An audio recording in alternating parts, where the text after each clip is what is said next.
4+4 offer. మొదటిసారిగా country delight పాలని 4 రోజులు ఆర్డర్ చేసిన వాళ్ళకి మరో 4 రోజులు ఫ్రీ. ఇంకెందుకు ఆలస్యం, యాప్ని డౌన్లోడ్ చేసుకోండి. Download the country delight app now.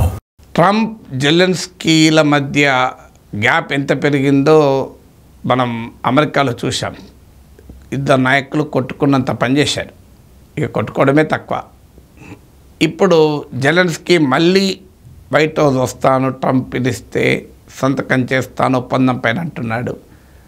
Trump team మాత్రం చాలా తీవ్రంగా స్పందిస్తోంది. ట్రంప్కు సన్నిహిత అడ్వైజర్ అయిన Steve Bannon make America great again లాబీలో ఒకరు. ఇది మోస్ట్ అన్ట్రస్ట్వర్తీ లీడర్, అతను అమెరికాకు మళ్ళీ రానివ్వకూడదు అని మాట్లాడుతున్నారు. అసలు ట్రంపే ఒక భయంకరమైన స్టేట్మెంట్ ఇచ్చాడు. ఎవరైనా డీల్ ఒప్పందానికి వ్యతిరేకంగా ఉంటే వారు ఎక్కువ కాలం ఉండరు, వారి మాటలు ఎవడు వినరు ఎక్కువ కాలం అన్నాడు. So if somebody is oppose to deal, I think the person will not be around for long. If somebody is not ready for a deal, that person will not be around for a long. ఇది will not be listened to for a long. ఇది Trump అన్నది. అంటే ఎవరైతే ఒప్పందానికి వ్యతిరేకంగా ఉంటారో ఆ వ్యక్తి ఎక్కువ కాలం ఉండడు ఆ పొజిషన్లో. అంటే క్లియర్గా జెలెన్స్కీని తొలగించైనా తన అనుకూల నాయకుడిని కీవ్లో అంటే యుక్రెయిన్లో అధికారంలో పెట్టి పని కాస్త ముగించుకోవటానికి అమెరికా సిద్ధపడుతుంది. దీన్నే అమెరికన్ ఫారిన్ పాలసీ భాషలో రెజీమ్ చేంజ్ అంటారు. ఇక్కడ కాదు, ప్రపంచంలో చాలా దేశాల్లో అమెరికా ఈ పనిచేసింది. చిలీలో, అలాగే ఇరాక్లో, మీకు లిబియాలో, ఇలా చాలా దేశాల్లో రెజీమ్ చేంజ్ అన్న పేరిట ప్రభుత్వాలనే మార్చేశారు. ఇప్పటికీ ఇరాన్లో, నార్త్ కొరియాలో అమెరికా పాలసీ రెజీమ్ చేంజ్ అనేది. తమకు అవకాశం వస్తే ఆ నాయకుడిని మార్చేసి తమ అనుకూల నాయకుని పెట్టుకుంటారు. వెనిజులా, ఇలా చాలా దేశాల్లో అమెరికా ప్రయత్నం చేసింది, చేస్తోంది కూడా.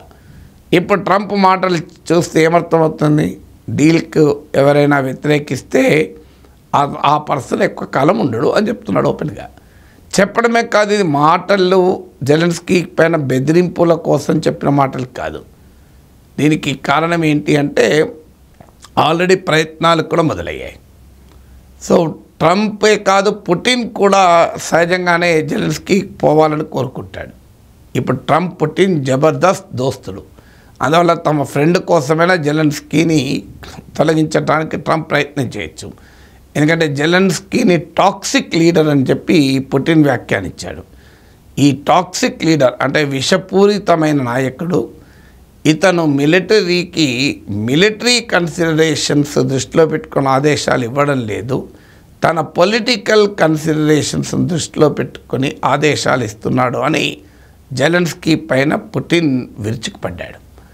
ఇప్పుడు ట్రంప్ విరుచుకుపడుతున్నాడు. విరుచుకుపడడమే కాదు, అమెరికన్ మీడియా కథనాలు ఏం చెప్తున్నాయంటే టీమ్ ట్రంప్ జెలెన్స్కీ రైవల్స్తో చర్చలు మొదలుపెట్టాయి. చూడండి, ఎంత ఒక సావరెన్ కంట్రీ, ఒక ఇండిపెండెంట్ కంట్రీ. ఉక్రెయిన్లో ప్రెసిడెంట్ ఎవరుండాలి అనేది ఉక్రెయిన్ ప్రజలు నిర్ణయించుకోవాలి. జెలెన్స్కీ మంచివాడా చెడ్డవాడా నేను చెప్పడం లేదు ఆ చర్చలకి. కానీ అమెరికా ఎవరు, ఉక్రెయిన్లో ఎవరు ప్రభుత్వంలో ఉండాలని, నరేంద్ర మోడీ మంచి పాలన ఇస్తున్నాడా లేదా అనేది భారత ప్రజలు నిర్ణయించుకుంటారు. ఉదాహరణకు అమెరికా వచ్చి ఇక్కడ ప్రతిపక్షాలతో చర్చలు జరిపి నరేంద్ర మోడీ ప్రభుత్వాన్ని అస్థిరపరచడానికి ప్రయత్నిస్తే ఏ భారతీయుడు కూడా, అంటే బీజేపీని తీవ్రంగా వ్యతిరేకించే భారతీయుడు కూడా అంగీకరించకూడదు కూడా. మోడీ ఉండాలా లేదా మేము నిర్ణయించుకుంటాం, ట్రంప్ ఎవరు నిర్ణయించేది అంటాం. కరెక్ట్గా ఇప్పుడు ఉక్రెయిన్లో కూడా అదే జరుగుతుంది. జెలెన్స్కీని తొలగించడానికి ఎవరు పనికి వస్తారు అని చెప్పి ట్రంప్ అఫీషియల్స్ ఆల్రెడీ జెలెన్స్కీ ప్రత్యర్థులు, రాజకీయ ప్రత్యర్థులు, అపోజిషన్ లీడర్స్తో చర్చలు మొదలుపెట్టారు. అంటే ఎవరు తమకు సూటబుల్గా ఉంటారు, తమకు అనుకూలంగా మినరల్ డీల్ కుదుర్చుకుంటారు, తాము చెప్పినట్టు రష్యాతో పీస్ డీల్ కుదుర్చుకుంటారు అని వాళ్ళతో చర్చలు జరుపుతున్నారు. అగ్రిమెంట్ డీల్ మొదలు జెలెన్స్కీ రైవల్స్తో డీల్ కుదుర్చుకుంటాడు ట్రంప్, తర్వాత ఉక్రెయిన్తో డీల్ కుదుర్చుకొని ఉక్రెయిన్ను మరి పుటిన్కి అప్పచెప్తాడో ఏందో తెలియదు. సో ఎవరితో మాట్లాడుతున్నాడు? ఆల్రెడీ యుఎస్ మీడియా కథనాల ప్రకారం ఇద్దరు ప్రధాన ప్రత్యర్థులు జెలెన్స్కీతో ప్రధాన ప్రత్యర్థులతో మాట్లాడుతున్నారు. ఒకరు యూలియా టిమోషెంకో అంటున్నారు. ఇవన్నీ ఉక్రేనియన్ లాంగ్వేజ్, అందువల్ల ప్రొనౌన్సియేషన్ కరెక్టా కాదా నేను కూడా చెప్పలేను ఎగ్జాక్ట్ ప్రొనౌన్సియేషన్. యూలియా టిమోషెంకో ఈమె 2004 అంతకుముందు ప్రైమ్ మినిస్టర్గా పనిచేశారు యుక్రెయిన్కు. 14లో 19లో ప్రెసిడెంట్గా పోటీ కూడా చేశారు. సో ఈమెతో మాట్లాడుతున్నారు. ఈమె ఆల్రెడీ పార్లమెంట్లో జెలెన్స్కీకి వ్యతిరేకంగా బలాన్ని సమకూర్చుకునే పనిలో పడ్డారు. అంటే ఛాన్స్ వస్తే జెలెన్స్కీని తొలగించి అమెరికా ప్రయోజనాలు కనుక ఉపయోగపడతారనుకుంటే యూలియా టిమోషెంకోను ఆడ సీట్లో కూర్చోబెడతారు. ఇంకో లీడర్ పెట్రో పొరషెంకోతో కూడా ట్రంప్ టీం మాట్లాడుతున్నారు. ఇతను 2014-19 మధ్య కాలంలో ఉక్రెయిన్ ప్రెసిడెంట్గా చేశాడు. అంటే జెలెన్స్కీకి ముందు ప్రెసిడెంట్గా చేశాడు. సో ఈ యూరోపియన్ సాలిడారిటీ పార్టీ నాయకుడు పెట్రో పొరషెంకోతో కూడా చర్చలు జరుపుతున్నాడు. సో అందువల్ల ఎవరో ఒకరిని బక్రాగాని పట్టుకుంటారు. జెలెన్స్కీని అపోజ్ చేసి ప్రెసిడెంట్ కావాలని కోరుకున్న వాళ్ళు ఉంటారు కదా. సో వాళ్ళు తాము ప్రెసిడెంట్ కావడానికి అమెరికాకు ఉక్రెయిన్ను సమర్పయామి అని ఇచ్చేస్తారు. ఇప్పుడు ట్రంప్ ఆ రకమైన వ్యక్తి కొరకు వెతుకుతున్నారు ఉక్రెయిన్లో. కానీ అప్పుడు ఎన్నికలు జరపాలని కూడా మాట్లాడుతున్నారు. ట్రంపే మాట్లాడాడు, ఇది డిక్టేటర్ వితౌట్ ఎలక్షన్స్ అని. కానీ యుక్రెయిన్లో ఇప్పుడు ఎన్నికలు జరిపే పరిస్థితి ఉందా? ఉక్రెయిన్లో మార్షల్ లా ఉంది. ఎందుకంటే యుద్ధం జరుగుతున్నప్పుడు సైనిక పాలన మార్షల్ లా ఉంటుంది. మార్షల్ లా ఉన్నప్పుడు ఎన్నికలు జరగవు, జరిగినా ఫేర్గా జరుగుతాయనే గ్యారంటీ లేవు. అయినా ఇప్పుడు ఎన్నికలు జరిగితే ఎవరు గెలుస్తారు అనేది మళ్ళీ ఒక క్వశ్చన్. తాజాగా ఒపీనియన్ పోల్ చెప్పేది ఏంటంటే 44% ఆఫ్ ఉక్రేనియన్స్ జెలెన్స్కీకే అనుకూలంగా తీర్పు చెప్పారు.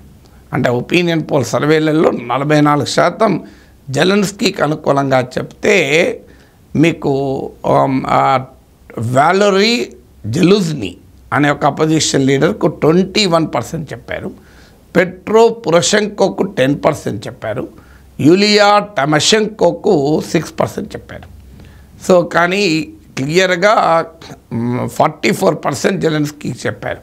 సో మిగతా వాళ్ళందరూ కలిసిన వాలరీ జెలుజ్నీ, పెట్రో పొరషెంకో, యూలియా టిమోషెంకో వీళ్ళందరూ కలిసిన 37% దాటలేరు.